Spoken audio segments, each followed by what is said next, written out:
Stop drawing lines in Word like this. You go to insert, you come to shapes, you choose line.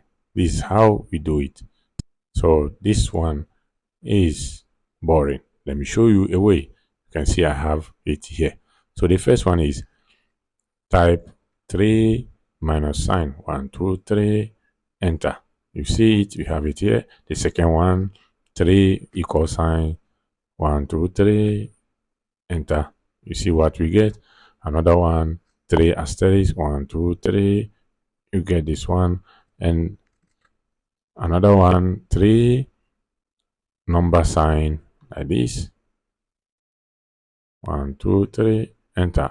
This is what you get, a tick line.